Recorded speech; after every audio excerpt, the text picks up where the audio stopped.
Welcome to Yarmouth Frame Shop and Gallery's Gallery Conversations. Tonight we are going to have a conversation with Bill Tomsa, artist, sculptor. You mostly work in oils, don't you? Actually, I work in acrylics. In acrylics? Excuse me. It's a hard very to common tell. mistake. Very common. In fact, I was out painting yesterday, and a gentleman stopped. He teaches oil painting in Sedona, Arizona High School, and he thought they were oils. Well, where were you painting? I was down on the connector that connects the two peninsulas of Harpswell. I'm not sure what that's called. It's right near the town hall. Beautiful spot, Harpswell especially. I spent a lot of time down there. Yeah. You like buildings. I do, yes. I've over the last few years, I've been doing more and more. I think what people are referring them to as architectural painting mostly. Yeah, they're very nice, and a lot of your smaller works have quite a bit in them. You know, this one in particular I really like, with the old blue truck. It reminds me of the way Maine used to be, you know, in the 60s and the 70s when I was growing up. Do you intentionally put that style in your work? Well, it's interesting you should mention the truck, because when I did that, when I was doing that painting, it was plein air.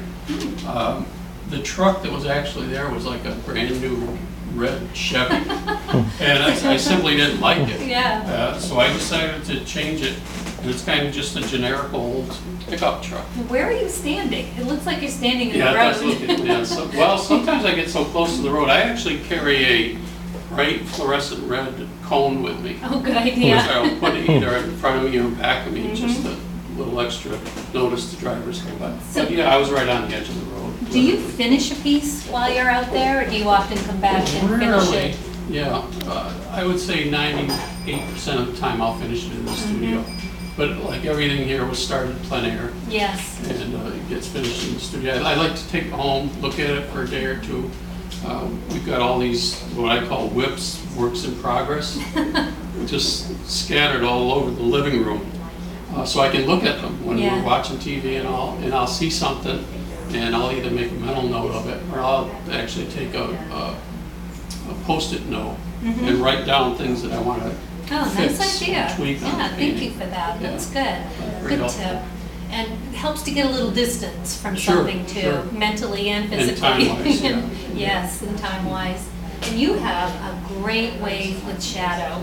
I mean, I think that is one of your strongest suits, especially with the road pieces and the tree here, the forsythia. Where was this? Was this in Brunswick? That's right near Bowdoin College. It's the that little green strip that runs down between Main Street and the college. And I think they just removed, after I did the painting, they removed that tree. Because when I go past that yellow house, I haven't seen it lately. The so tree's I not don't there. know what happened. Well, I'm glad you caught it. That's I guess they beautiful. figured we got so many of these, we're not going to miss one more. Now, do you travel all around Maine while you're painting, or looking for subject? It's been mostly mid-coast region. Almost everything here is from anywhere from Cape Elizabeth up to Bath. And well, yeah, I paint a lot in Booth Bay Harbor also, because I belong to the Plein Air Painters of Maine. And that group meets every Wednesday. Have you been Usually up in Booth Bay Harbor. painting a long time, or? I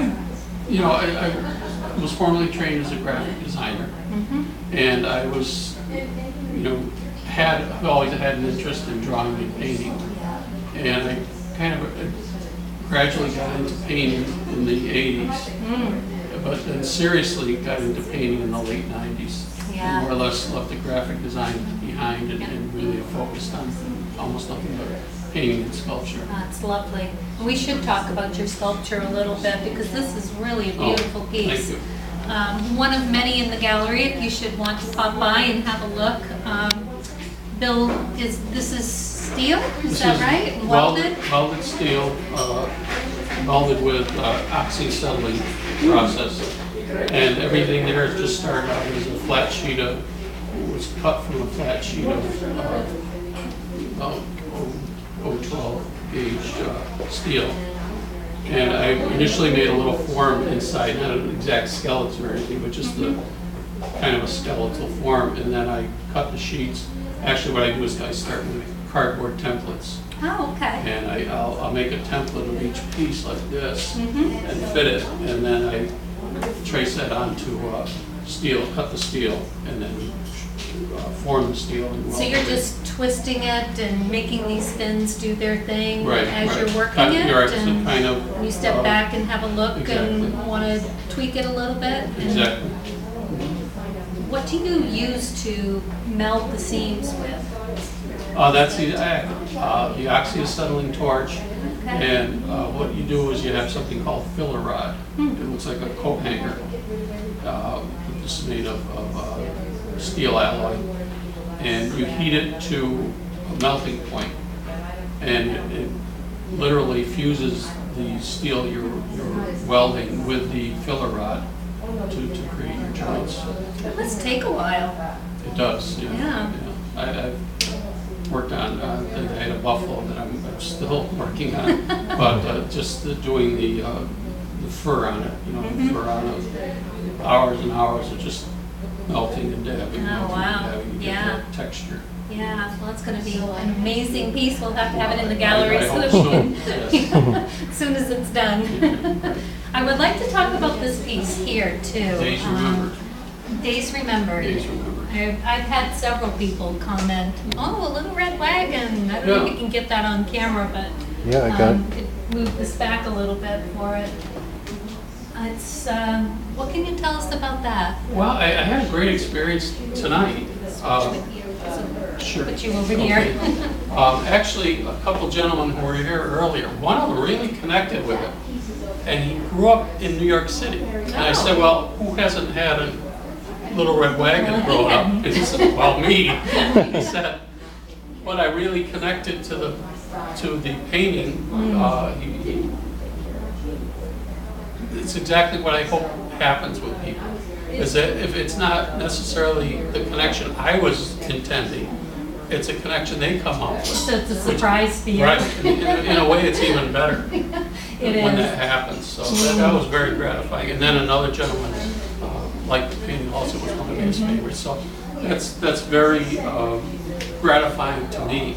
It's when people almost paint. as if you could relate to that at any stage. I mean, if you're a kid, you come in and you're going to want to climb in it. You've got young children with a family, the joy of pulling them, and even as grandparents, it brings back all three of those generations for you.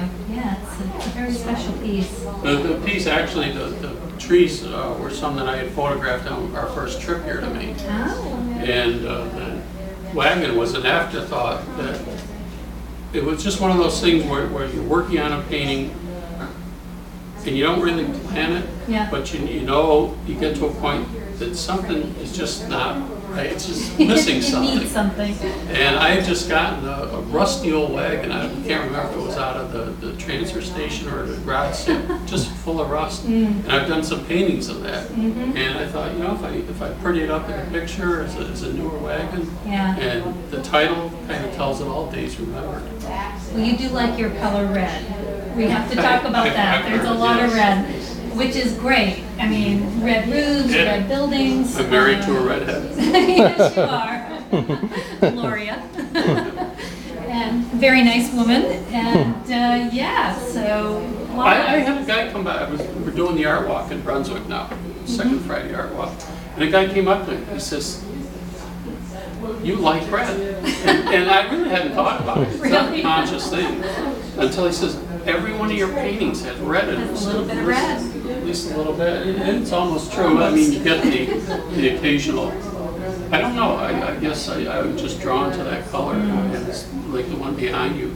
Yeah, you really use it well, I have to say. It's nicely put, the position, what you're doing with it, the shadow, everything. I don't try to make it too overpowering, although I did last week. I was at the Boothbay Harbor Windjammer, and we got, because of the weather, we got stuck up into the fire station rather than the alley that we're going to have. And they had a fire truck out there, Oh, gosh. and that was my subject. There's your That red. thing is red as could be, fire engine red. Oh, it's So, funny. I don't know. So you mentioned moving up or coming to Maine on a trip?